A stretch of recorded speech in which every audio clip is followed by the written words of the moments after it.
Have you ever wondered if you could build a full stack application from scratch using AI? In this video, I'll show you exactly how to do that step by step in ASP.NET Core MVC using ChatGPT. We'll create a goal tracking app, go over the prompts you should give ChatGPT, evaluate the accuracy of its responses, and make any necessary adjustments along the way. If that sounds interesting to you, make sure to watch until the end to see how the finished product looks and learn how you can achieve it too. Welcome to Code the Future, this is Alan and I'm here to help you learn C# and .NET on your own. Now let's get started. I have opened up ChatGPT here, and the number one fundamental you need to know when working with ChatGPT is that the more specific your request is, the more accurate the response from ChatGPT will also be. So in our case, when we want to get an application from ChatGPT, we want to be specific about the main parts or the main characteristics that define our project. So in our case here, I'm going to need to specify the project type and the framework, what the application will do, and also since we are building an MVC application, the base of our application is going to be the model class, which I'm going to need to specify since that determines mainly how the application will look like. So let me write here, provide me with a ASP.NET Core MVC project for a goal tracking app. The model class will be named goal and it will have these properties. So ID, name, target, progress, and progress percentage, which will calculate the actual progress.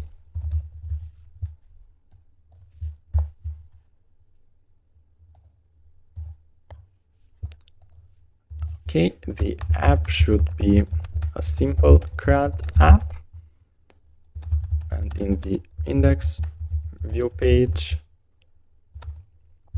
you should display the progress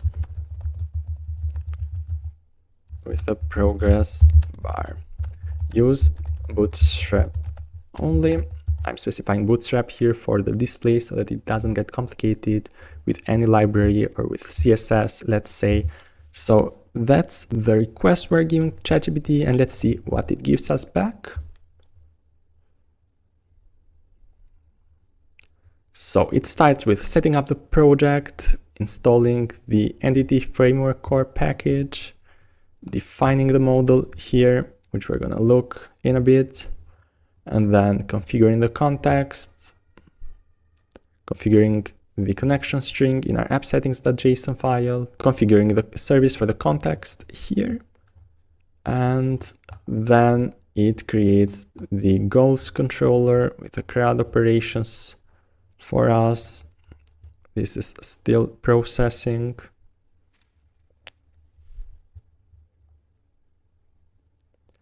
And then it should display to us here how the progress bar will look like. Let's give it a few seconds more to finish.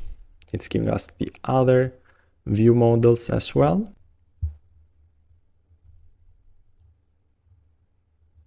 And then in the end, it tells us to run the migrations, update the database, so the changes will be saved in our database. So I would say the response is pretty good. So it tells us how to set up the project firstly, how the functionality will look, all the controllers, methods, and the view pages, and then how to configure the database. Let's start from the top and we'll see along the way what things we'll take as they are and what we will tweak a bit during the way. So let me go to Visual Studio, create a new project. Select here an MVC web app template, click on next. I'll name the project like goal web app. Click on next. So I'm going to select .NET 8 here and click on create and wait for Visual Studio to create our project. Okay, the project is loaded. The first thing we're going to need to do is go to the models folder and add a class for our goals model. So add class.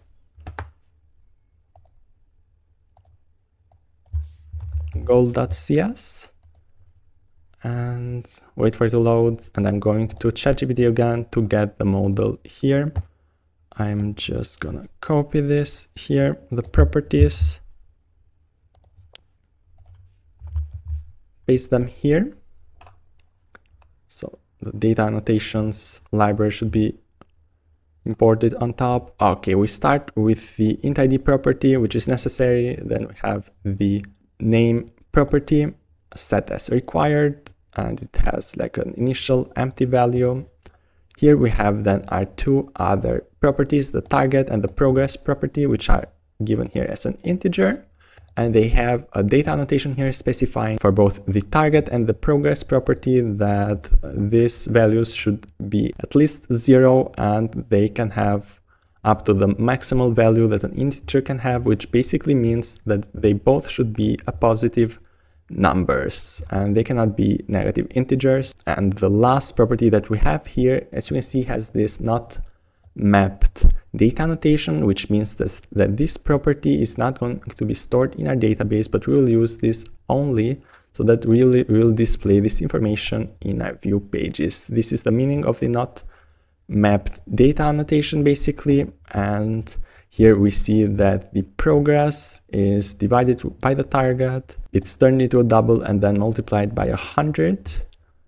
And we see in this whole expression here that firstly is a check is being done if the target is equal to null. So this is the first thing I'm going to do a bit differently from ChatGPT, so that for us to avoid this check here, this long check, I'm just going to put the range of the target from 1 so that the target is never less than 1. And I'm going to remove this part here. Before we continue with the video, I want to talk to you about Exponent. If you're in the job application phase and aiming for a tech role, Exponent can help you get there. With a variety of courses and mock interviews for different job roles, you'll learn through real-world scenarios from experts at top companies worldwide.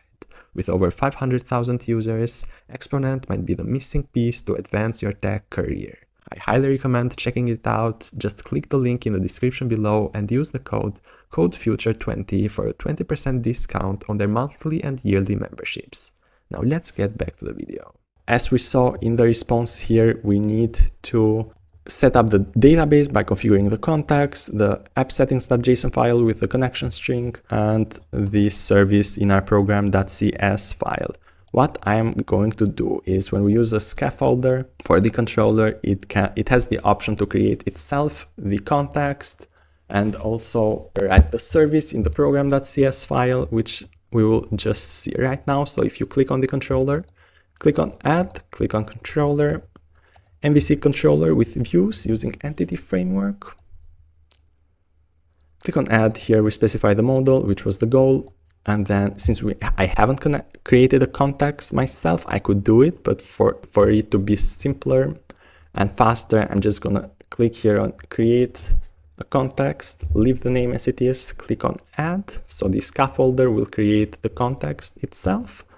Leave the database provider as SQL Server, the controller name to be calls controller, click on add.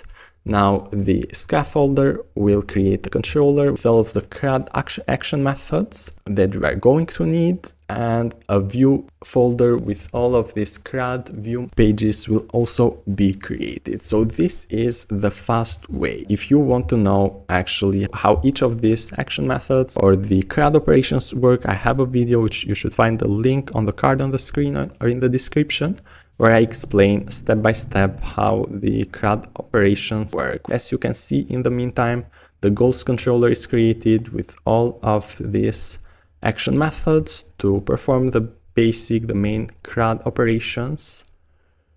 If we go to the data folder here that was created, we see the context where a dbset instance for our goal model is created.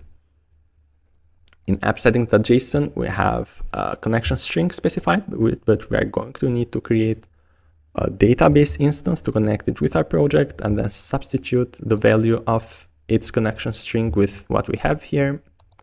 In program.cs file, the service to add the context is also added. by this process. So now we need to connect our project with the database. How we can do that? Firstly, we need to go to the view panel here, click on Server Explorer, and we'll create a database for our project. Click with the right of the mouse here on top, create new SQL Server database. I'm gonna need to open SQL Server Management Studio to get the server name in this case. Okay, let me copy this, click on connect here and paste it here.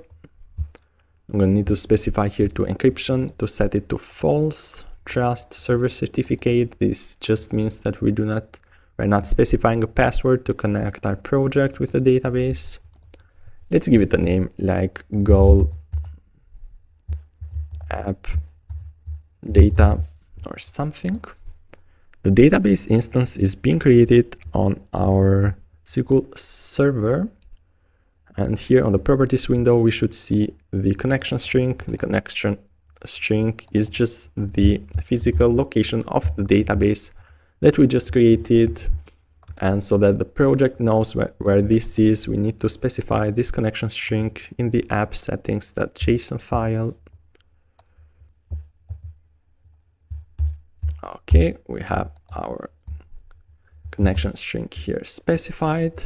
Everything else is set up correctly. Now let me just run the project and then we need to migrate all of these changes to the database.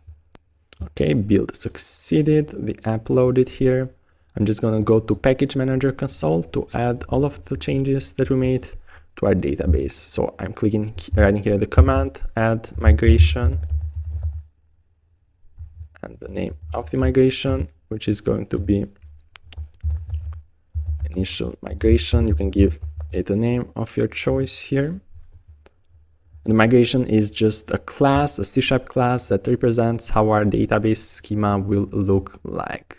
So any changes to everything related to the database, like our model that we did, there will be reflected here. As you can see in this class, we are specifying that a table will be created in our database named goal with the columns, or which are the properties that we specified with their specific specifications here. This is the schema that our database will take, and we just need to write the last comment here, update database. Hit on enter, and this should apply these changes to our database. Basically, our database, if we open it up now, will have one table named goal with these columns. Okay, so now let me just run the project again. And firstly, since we have set up our project, the controller with the action method is set up with the view pages as well. If we see here on the right, we have a goals folder with all of these view pages. Let us test if our CRUD operations are working correctly. I'll go /goals, which is the name of the controller. Click on create new. Let's say a goal is like paying the rent, like a monetary goal. The target, let's say it's like $1,000. The progress is like $200. Click on create. We see this stored. The target, did I put the target 100 or 1,000? Let me edit the target and set it to 1,000. Click on save. That's how we see the CRUD operations to work. We can check out the details page as well, and the delete page or the delete operation, which both should work. And now that we have set up our project, our full stack project, we are going to take care of the representation of the goal here. Let me go back and see what chat gave us for the index view page. It's this step number 6 here. I'm just gonna take it firstly and see if we need to tweak a few things. So go to the views folder, to the goals folder. Inside is the index view page. Enter everything in it. Let's run the program. Let's see how it looks like firstly. Okay, we have an error. call web app the name of the project, the directory, not what chat gave us. Okay, let's check it out one more time and see how things look like.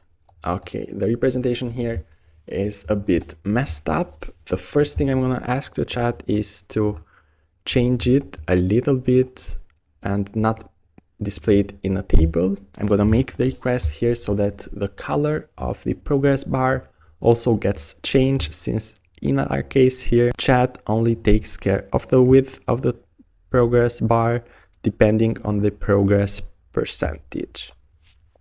So I'm just gonna write here, give me the index page where the progress bar is not displayed in a table, just in a simple div. Also possible for the color of the progress bar to change according to the progress. Use only Bootstrap for the styling. Hit on enter and wait to see what it gives us in this case. Okay, it gives us the code now, not in a table, but the changes are happening in a JavaScript script tag, which I'm also now going to ask the ChatGPT to change for us. So instead of JavaScript tags, handle the styling in Bootstrap. Okay, let's look at the response. This time, this seems like what we were asking for. So depending on the goal.progress percentage property, chat here handles it inside of the class of the div. So if this percentage is less than 30, then we have this red color from Bootstrap. If it's more than, less, or equal to 70, we have another color which should be like a yellow, and otherwise we have a background.success Bootstrap class which gives us a green color. And as you can see down below here in the style property, the width of this progress bar will also be adjusted depending on this percentage. Let me just copy this and test it in our application. Just change the directory with the name of the project here. Run the app. Okay, now this is what our application looks like.